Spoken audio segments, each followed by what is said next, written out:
Wesh l'équipe, j'espère que vous allez bien. En tout cas, moi ça va super. Aujourd'hui on se retrouve pour une nouvelle vidéo. Tout simplement, je sais que vous l'attendez. Je vais pas vous présenter pas 7, pas 8, pas 9. Si, ça sera 9 webtoons que je vais vous présenter aujourd'hui. Je sais que 80% de ma chaîne regarde mes vidéos webtoons. Je sais pas pourquoi elles sont aussi connues, mais merci à vous. Pour que cette vidéo soit faite, il fallait 100 likes sur la dernière vidéo. Vous en avez mis 700, wesh, arrêtez. Non, je déconne, vous arrêtez pas, mais merci beaucoup. Je m'attendais pas à ce que vous aimiez autant les webtoons sur ma chaîne animée webtoon. Bon, c'est un peu plus animé parce que je vais pas vous le cacher, je préfère les animés quand même, mais voilà. Même si j'aime bien les webtoons quand même. Bref. Cette fois, je fais un effort pour lui dire de balancer mon générique. Takeru wa générique au furu. Peu importe ce qu'on dit, c'est trop stylé quand c'est en japonais.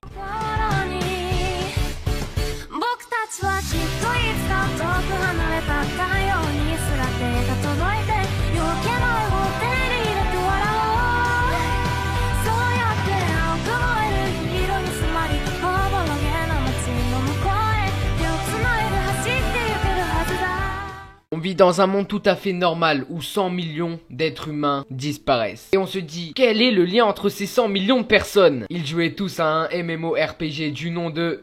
J'ai pas le nom. Mais le nom du webtoon c'est Max Level Retourneur. C'est l'histoire d'un héros qui lui a été transporté dans ce monde. Bien sûr, le héros c'est notre personnage principal. Pendant que ces 100 millions de joueurs ont été transportés dans leur MMORPG, il se met à apparaître des vrais monstres dans la vraie vie. Et là, c'est la D, parce que des tanks et tout se font laminer par des monstres niveau 1. Mais un espoir fait surface pour l'humanité. Dès qu'un joueur meurt dans le MMO, il revient dans le monde réel avec ses capacités. Mais malheureusement, il perd tout son équipement. Mais notre héros, lui, va garder ses objets dès qu'il va revenir dans le monde réel. Si c'était que ça, c'est aussi le dernier à retourner dans le monde réel. Donc ça veut dire que c'est le gars le plus puissant. Et si c'était que ça, non, il y a des histoires de guildes, de quêtes dans le monde réel. Le métier de chasseur a pris une ampleur énorme. Et notre héros, que va-t-il réagir face à tout ça? Je vous laisse aller le regarder.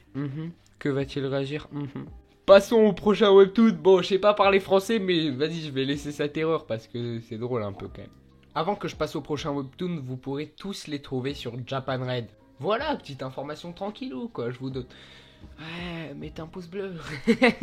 Parlons maintenant de The Battle God Return to New Life. Enfin, réincarnation of the Battle God, si vous préférez. Bref, c'est l'histoire d'un garçon. Il s'est entraîné toute sa vie. Il y a un démon, il arrive, il l'encule. Il meurt. Avant d'aller en enfer parce qu'il a tué des gens, eh ben, il y a une déesse qui lui dit « Oh, va pas là, attends. Tu nous as bien divertis. Même si ta mort était pitoyable, t'es le seul humain capable de tenir un démon en tête-tête. Même s'il s'est fait enculer, il a tenu quand même. Bref, il lui dit... Je vais te retourner 10 ans dans le passé, avec un petit bonus, le bonus qui est ses capacités qu'il avait acquéries lors de 10 ans. Et cette fois, encule le démon, ou essaye de nous divertir un peu plus. Et il a dit, nice, je préfère ça qu'aller à même faire perso.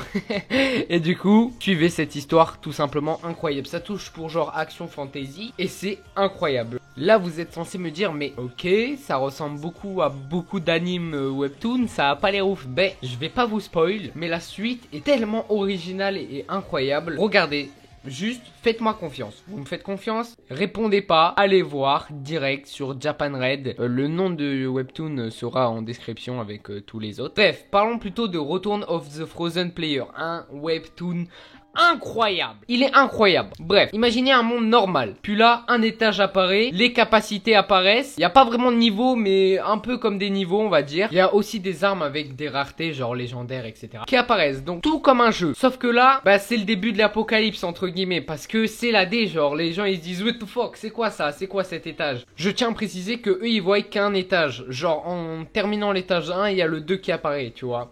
Donc, eux, ils se disent, on va laminer l'étage 1. Et puis, voilà, c'est terminé. Hop, retourne à la vie normale, tranquillement. Sauf que là, bam, en tuant le boss de l'étage 1, notre perso se retrouve cryogénisé pendant 25 ans. Après ces 25 ans, bah, il débloque le pouvoir de la glace. Du coup, notre héros, à son réveil, il découvre qu'il y avait plusieurs étages. Il demande, après 25 ans, on est à quel étage, tu vois?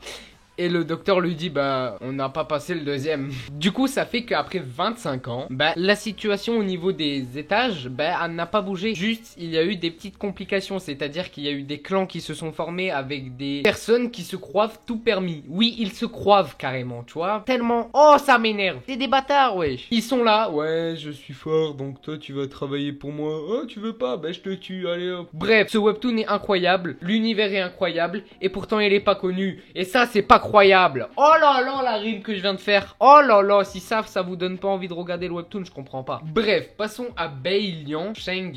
J'ai toujours du mal avec ce blaze mais vas-y, c'est pas grave. Tout ce qui compte c'est que le webtoon soit incroyable. Lors de cette histoire, nous allons suivre Liu Zheng, un esclave qui était auparavant le fils aîné d'une riche famille. En raison du déclin de sa famille et l'enlèvement de sa petite sœur par une force puissante que je vais pas vous dire, c'est pas français, mais je vais pas vous dire c'est qui. Il est désormais piétiné et humilié par les autres. Cependant, le paradis ne scelle jamais toutes les sorties. Un livre ancien laissé par son père révèle une technique divine secrète. En gros, il a trouvé un vieux livre qui cache des pouvoirs immenses. Mais que cache ce pouvoir? À vous de lire le webtoon pour savoir tout simplement. Et là, à ce moment-là, c'est là que j'ai kiffé. Le début du webtoon est assez long à comprendre, à analyser, mais une fois que vous avez tout compris un peu l'univers dans lequel ça se passe, et ben vous allez juste kiffer. Quand je dirai Django, vous allez mettre un pouce bleu, vous abonner et commenter. 1, 2, 3... Django. Ouais, j'apprends un petit peu la manipulation, ça marche pas de ouf en ce moment, mais vous inquiétez pas, ça va venir. Un jour, vous le mettrez ce pouce bleu. Bref, parlons plutôt de Peerless Dad. Je sais pas du tout si je prononce bien le nom, mais tout ce que je sais, c'est que le webtoon, il est bien. Quel affront! Il est incroyable ce webtoon! Regardez-le, même si j'ai pas présenté encore. Excusez-moi, je me suis peut-être un peu emporté, mais ça arrive, tu sais, quand un webtoon n'est pas connu alors qu'il devrait l'être, tout simplement. Bref, je vais vous raconter un petit synopsis que j'ai inventé parce que celui de base, il est éclaté comme sur tous les webtoons, je comprends pas, wesh. Faut qu'il me force à écrire, wesh. L'histoire raconte l'histoire d'un artiste martial nommé No Ga Jang. Je crois qu'il s'appelle No Ga Jang, mais je sais plus trop. Bref, en ayant raccroché avec son ancienne vie de mercenaire, car elle s'est mariée, a eu des triplés, sa femme est morte en ayant eu les triplés, il peut plus avoir le taf de mercenaire parce que c'est trop risqué. Du coup, il décide de devenir gardien de porte pour l'association du Dragon Céleste. Donc une association assez costaud d'art martial. Mais malheureusement pour lui, ses prouesses au combat ont été remarquées dès son entrée. Du coup, on lui demande de faire des missions bien plus dangereuses que garder une porte. Du coup, ça met sa vie en danger et celle de ses enfants. Mais il décide de continuer les missions parce que il touche vraiment beaucoup d'argent, tu vois. Mais c'est risqué. Heureusement pour nous, le héros est trop fort. Il va même décider d'apprendre un peu son art martial à ses enfants, histoire qu'ils puissent se défendre. Mais ça va se compliquer parce que nous allons suivre l'histoire du papa et des enfants qui sont bien évidemment talentueux de fou pour les arts martiaux. C'était tout pour Peerless Dad. Ça se prononce pas du tout comme ça. Genre j'ai le sentiment que ça se prononce pas comme ça, mais je le dis quand même. Bref, c'était tout pour ce webtoon. J'espère vous avoir donné envie de le regarder. En plus, il y a 300-400 chapitres, je sais pas, mais il y en a beaucoup.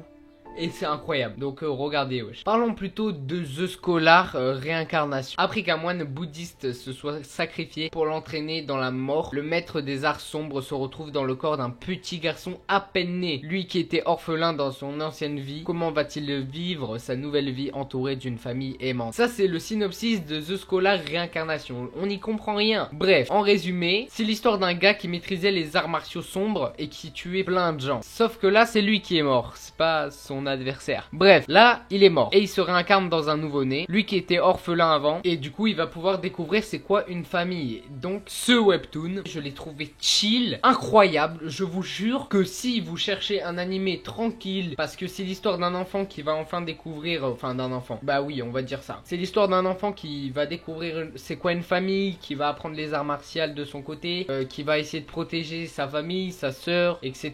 C'est une petite vie chill, tu vois. Bon, il va se passer des complications, mais franchement ce webtoon est incroyable. Wesh, il dit beaucoup de fois incroyable. Et normal, je lâche que des pépites, frérot. Bref, j'adore dire bref aussi. Bref, incroyable. Voilà le résumé de ma chaîne. Du coup, voilà. Là, nous allons parler de Otherworldly Sword King Survival Record. Oui, j'ai eu du mal. Là, ça y est, les webtoons sur les arts martiales, j'en ai marre. Là, on va se concentrer sur un petit isekai. Tout simplement, une pépite. Franchement, j'ai hâte de vous le présenter. Et en parlant de hâte, c'est parti. Je vais pas me hâter plus longtemps. Nous allons suivre l'histoire de Ryu Han Bin, qui était une personne normale. Vous avez bien entendu, qui était une personne normale, qui venait d'être libéré de son service militaire obligatoire. Lorsqu'il a été transféré dans un autre monde, laissé à lui-même, on lui a dit de survivre et de devenir plus fort. Dans un monde désolé, criblé de monstres, comment va-t-il survivre? Non, pour une fois, le synopsis, il date ça, j'ai pas eu à écrire. Car en plus du webtoon qui est incroyable, le synopsis l'est tout autant. Donc, imaginez la pépite que c'est, les frérots. Si vous me faites confiance, vous allez le voir. Maintenant, enfin, à part si vous l'avez déjà vu, bien sûr. Mais si vous me faites pas confiance... Eh ben, du coup, ce que j'en ai pensé, eh ben, il était très très bien. Et mettez un pouce bleu. Là, pour le moment, vous vous dites, ok, c'est un isekai assez basique qui a l'air cool. Mais il y a quelques petits trucs de guides, de fenêtres qui sont incroyablement originales et incroyablement bien. Parce qu'il y a des trucs parfois que c'est original, ben c'est de la merde du coup. Mais là c'est vraiment bien, du coup allez le regarder, je compte sur vous. Pour les deux derniers webtoons, je vais vous présenter des pépites. Malheureusement c'est pas des isekai ni des arts martiaux, mais c'est les meilleurs dans leur domaine. Le domaine de la guerre.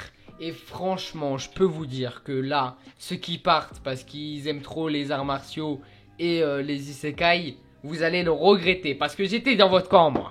J'ai lu ces deux webtoons et j'ai changé d'avis tellement ils sont bien, j'ai changé d'avis. Du coup pour ceux qui sont restés, je vais vous les présenter et c'est parti pour High School Mercenary. Yu Hee-jin était un seul survivant d'un accident d'avion, donc franchement faut le faire. Mais ça existe dans la vraie vie, il y a des gens qui ont résisté à un accident d'avion, comment ils ont fait? Je sais pas, mais... ils sont trop forts. Bref, il a résisté à un accident d'avion quand il était petit. Après être devenu mercenaire pour survivre pendant 10 ans. Non, en vrai, est-ce que vous imaginez le truc? Le frérot, il a résisté à un accident d'avion. Il est devenu mercenaire pendant 10 ans. Mais, oui, c'est quoi cet homme? Il est trop fort. Bref, nous allons suivre son histoire. Sachant qu'il va retourner chez sa famille et surtout à sa ville natale. Et ça, c'est incroyable parce que genre ses parents l'ont pas vu depuis 10 ans et lui il va arriver, ok je suis là ouais. Bref, c'est tout simplement un webtoon qui mériterait d'être adapté en animé, wesh. Il est, enfin en animé. En vrai ouais, mais surtout en série, il a l'air trop bien. Donc allez le regarder si vous l'avez pas vu tout simplement. Et puis si vous n'êtes pas trop tenté, allez regarder les commentaires, c'est obligé, il y a des gars qui vont valider ce webtoon incroyable. Bref, passons au deuxième webtoon de guerre aka le dernier de cette vidéo, God of Black Shield. Incroyable bon, incroyable, allez le regarder, je fais même pas de présentation, juste allez le regarder. Bref, nous allons suivre l'histoire de Kang Shang, la légende de la Légion étrangère. Pendant la guerre d'Afrique, il a été appelé God of Black Shield, ce qui veut dire, va voir sur Google Traduction. Ouais, parce que je suis assez doué en anglais, du coup je peux me permettre de vous traduire quelques petits trucs. Tous ses ennemis étaient terrifiés face à lui et en même temps ils l'admiraient parce qu'il était tout simplement trop fort. Et lors d'un petit complot, bah il meurt malheureusement par des fils de... Ok, peut-être que je me suis un peu emporté. Mais bon, regardez le webtoon et on en reparlera. Parce que vous l'avez peut-être pas vu encore, donc... Bref, il se fait tuer, mais cependant, il se fait réincarner. Enfin, excusez-moi, sur le synopsis c'est marqué « Il se réveille 3 ans plus tard ». Non, laissez-moi utiliser mes termes. Bref, il se fait réincarner et donc il se réveille 3 ans plus tard en Corée du Sud. Cependant, il est trouvé dans le corps d'un autre, Kang Shang, un lycéen de 19 ans qui était victime d'intimidation au lycée. Bref, il était victime. Déjà c'est marqué dans le synopsis frérot. Bref, ce webtoon est tout simplement incroyable parce qu'il va chercher à se venger, il va faire des dingueries. On va suivre l'histoire d'une légende dans le corps d'une victime, tu vois. Pour une fois, il est pas réincarné dans un autre monde, mais juste dans un autre endroit, dans le même monde. Et ça fait du bien. Surtout que le webtoon est plutôt incroyablement quali. Donc allez le regarder, je compte sur vous. C'est malheureusement la fin de la vidéo, mais si elle t'a plu, mets un gros pouce bleu. Car à 300 pouces bleus, oui 300, peut-être que j'abuse un peu, mais je sais pas. Bref, à 300 pouces bleus, je continue la série en vous rajoutant un webtoon en plus. J'espère que cette vidéo vous aura plu, marquez carotte en commentaire. Bref, en tout cas, moi je me suis régalé à la faire. Vous l'avez vu, je l'ai bien placé. Bref, c'était Saitaro, salut.